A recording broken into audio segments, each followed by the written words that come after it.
अस्सलाम वालेकुम। मेरा नाम मोहम्मद कामरान है और आज हम बहुत इंपॉर्टेंट टॉपिक पे बात करेंगे। जो सवाल सबसे ज़्यादा आता है कि स्टूडेंट जो हैं उन्होंने जब अपने under grade degree bachelor degree मुकम्मल कर लिया है तो उसके बाद वो कहते हैं जी हमें पता नहीं है हम शुरू कहाँ से करें, बिल्कुल हमें गाइडेंस नहीं है। तो उनका सबसे ज़्यादा सवाल होता है कि हेल्प मी, शुरू कहाँ से करूँ। तो उनके लिए बहुत आसान अल्फाज में ये टिप्स हैं कि सबसे पहला काम आप ये करें कि आप जो है अपनी दुनिया भर में अपॉर्चुनिटीज़ को आइडेंटिफाई कर लें। मिसाल के तौर पे आप फिज़िक्स की फील्ड से ताल्लुक़ रखते हैं तो दुनिया में कम से कम 15 से 20 जो है फिज़िक्स के जो प्रोग्राम हैं उनको आइडेंटिफाई कर लें, डिफरेंट कंट्रीज़ के अंदर करें। इससे आपके ऑप्शंस जो हैं वो डाइवर्सिफाई हो जाएंगे। आपने अगर आप इंजीनियर हैं, सिविल इंजीनियरिंग के अंदर ताल्लुक़ रखते हैं और आपने मास्टर इन सिविल इंजीनियरिंग करनी है तो आप 15-20 ऐसी जगह लिख लें अपने पास सर्च करके इंटरनेट के ज़रिए से जहाँ पे मास्टर इन सिविल इंजीनियरिंग का ऑप्शन अवेलेबल है। इसमें आप लैब्स भी आइडेंटिफाई कर सकते हैं। अगर आपको स्ट्रक्चरल ब्रिज के ऊपर काम करना पसंद है तो ऐसी लैब्स आइडेंटिफाई करें जहाँ प्रोफेसर्स जो हैं वो ब्रिजेस के ऊपर काम कर रहे हैं या रेलवे के ऊपर काम कर रहे हैं, अगर आपको वो पसंद है।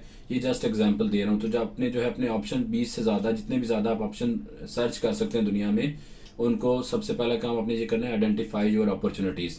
सेकंड काम आपने ये करना है जब आपको अपॉर्चुनिटीज़ पता चल गई तो उनको स्कॉलरशिप के पैमाने पे नापें। मिसाल के तौर पे आपको 4 यूनिवर्सिटीज़ जो हैं वो आपको पसंद हैं चाइना में, या 4 लैब्स कह लें। अब आपने देखने हैं कौन कौन से स्कॉलरशिप अवेलेबल हैं। चाइना में चाइनीज़ गवर्नमेंट स्कॉलरशिप बहुत पॉपुलर है। इसके अलावा यूनिवर्सिटी का प्रेसिडेंशियल स्कॉलरशिप होता है, प्रोविंशियल स्कॉलरशिप होता है। अगर आपको यूनिवर्सिटी पसंद आ गई हांगकॉन्ग में तो हांगकॉन्ग फेलोशिप स्कीम है।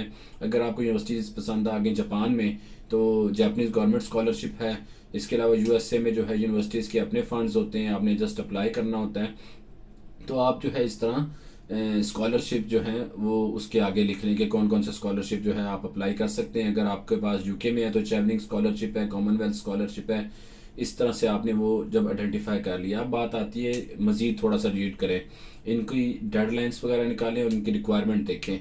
कि रिक्वायरमेंट मैंने आपको इसलिए पहले निकाला ताकि आप रीडिंग करें, अपनी अपॉर्चुनिटीज़ दुनिया में चेक करें, ताकि आप वो रीडिंग करेंगे तो आपका माइंड थोड़ा सा मज़ीद ब्रॉड होगा।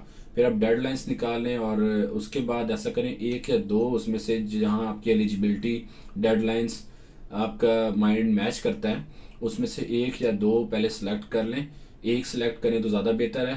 उसके ऊपर आप ए टू जी मुकम्मल काम करें। जितने डॉक्यूमेंट्स उन्होंने कहा है वो सारा कुछ बना के जो है टाइम जो दिया उसके अंदर अप्लाई करें। जब आप एक प्रोसेस मुकम्मल कर लेंगे तो उसके बाद आपका जो है मोटिवेशन जो है वो कायम रहेगी और आपको सुकून का एहसास होगा। आपको एहसास होगा कि आप ये कर सकते हैं और इजीली जो है आप बाकी पे नेक्स्ट स्टेप पे काम करना शुरू कर देंगे। मेरी बातें सुनने का शुक्रिया। उम्मीद है इन टिप्स के ज़रिए से आप अपनी स्कॉलरशिप की एप्लीकेशन को मज़ीद बेहतर बना सकेंगे। अगर आप को फ़ायदा हो रहा है इन वीडियो से तो मैं आपको यही कहूँगा कि इन वीडियोस को अपने जो बाकी के स्टूडेंट्स हैं जो आपकी जैसी स्टेज से गुजर रहे हैं उनके साथ शेयर करें ताकि वो भी स्कॉलरशिप के ऊपर अप्लाई कर सकें।